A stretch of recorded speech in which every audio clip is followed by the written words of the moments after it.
بسم الله الرحمن الرحيم. الحمد لله رب العالمين، والصلاة والسلام على رسوله الأمين. أما بعد، أعوذ بالله السميع العليم من الشيطان الرجيم. بسم الله الرحمن الرحيم.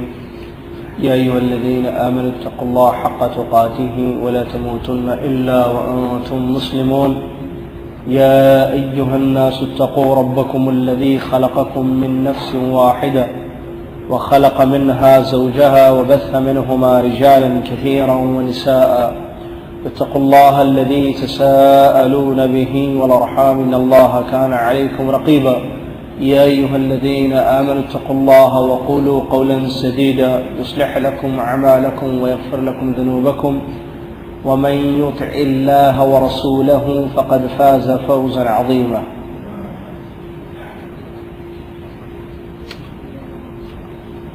قال الله عز وجل: يسألونك ماذا ينفقون قل ما أنفقتم من خير فللوالدين والأقربين. وقال سبحانه: ووصينا الإنسان بوالديه حملته أمه وهنا على وهن وفصاله في عامين أن اشكر لي ولوالديك إلي المصير. وقال تعالى: ووصينا الإنسان بوالديه إحسانا.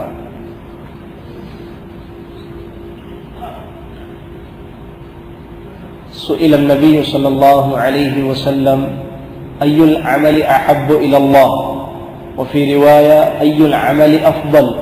فقال الرسول صلى الله عليه وسلم: الصلاة على وقتها. قيل: ثم أي؟ قال: بر الوالدين. قيل: ثم أي؟ قال: الجهاد في سبيل الله. رواه البخاري ومسلم، أو كما قال رسول الله صلى الله عليه وسلم.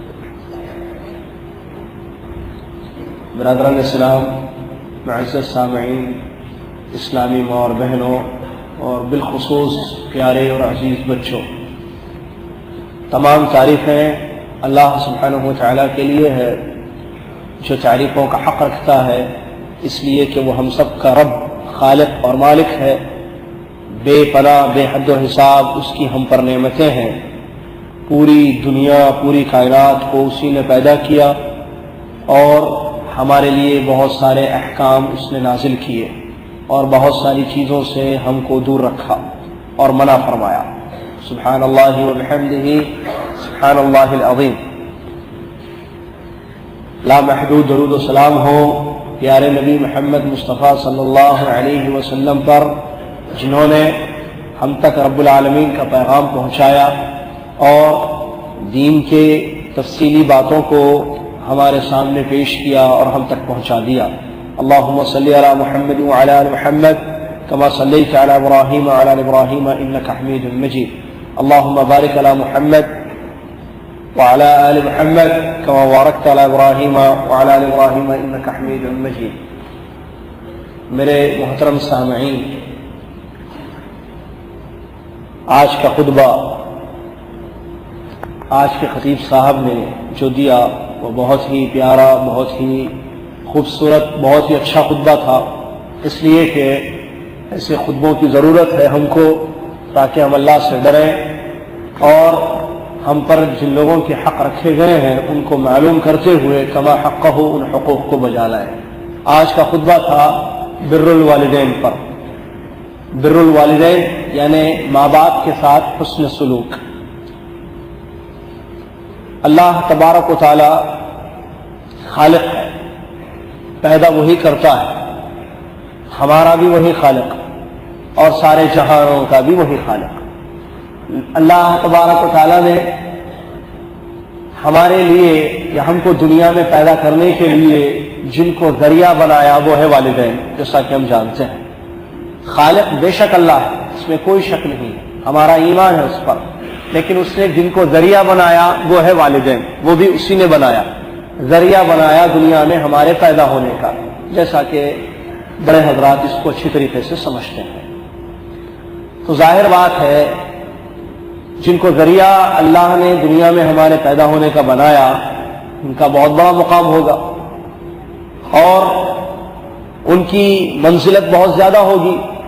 قرآن اور حدیث نے ماں باپ کا تعارف کرایا ماں باپ کے حقوق کو بیان کیا اور بہت سارے ایسے احکام دیے گئے جہاں سے ہم کو یہ بات معلوم ہوتی ہے کہ ان کے ساتھ حسن سلوک کرنے کی کس قدر تاکید آئی ہے، اور یہ بات یقینی طور پر سمجھنا چاہیے ہم میں سے ہر ایک انسان کو کہ قرآن اور حدیث کو چھوڑ کر کسی اور تعلیم سے ہم ماں باپ کے حقوق کو نہیں سمجھ سکتے ہیں۔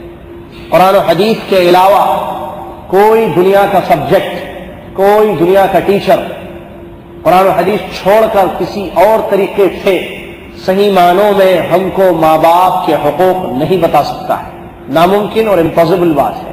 تو ظاہر بات ہے اگر ہم یہ چاہیں کہ ہم ماں باپ کو پہچانیں، ماں باپ کے حقوق کو جانیں اور ان کے حقوق کو کما حق ہو، یعنی جیسے ہونا چاہیے ویسے ادا کریں، تو ضروری ہے اس کے لیے ہم کو قرآن و حدیث پڑھنا، ضروری ہے قرآن و حدیث کی اسٹڈی کرنا، تاکہ ہم کو معلوم ہو ہمارے رب اللہ نے ماں باپ کے کیا حقوق ہم پر رکھے ہیں اور کیسے، کس طریقے پر ہم اپنی ماں اور والد کے حقوق کو بجا لا سکتے ہیں، تاکہ ہمارا رب ہم سے خوش ہو جائے اور ہمارے لیے بہت ساری نعمتیں وہ جنت میں رکھے، یا ہم کو جنت میں، نعمتوں والی جنت میں وہ داخل کر دے۔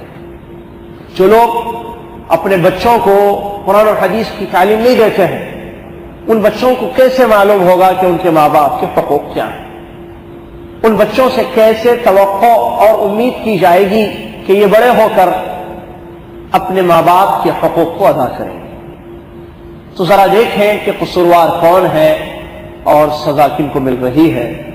آئیے میں خطبے کا خلاصہ آپ کی خدمت میں رکھوں۔ برادران اسلام، قرآن و حدیث کی روشنی میں بتایا گیا ماں باپ کے حقوق کیا ہیں اور اس کی تاکید کیا ہے۔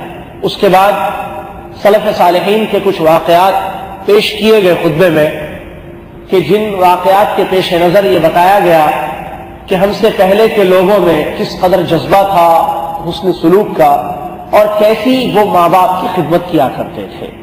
خطبے کے آخری حصے میں یہ بتایا گیا کہ ماں باپ کے ساتھ حسن سلوک کرنے کے فائدے دنیا اور آخرت میں کیا ہیں۔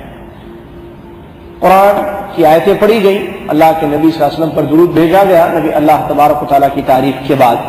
اس کے بعد بتایا گیا کہ ہم ایک ایسے زمانے میں ہیں جہاں افسوس کے ساتھ یہ کہنا پڑتا ہے ماں باپ کے ساتھ صحیح معنوں میں جو حسن سلوک کرنا چاہیے ویسا اکثر سلوک نہیں کیا جاتا ہے۔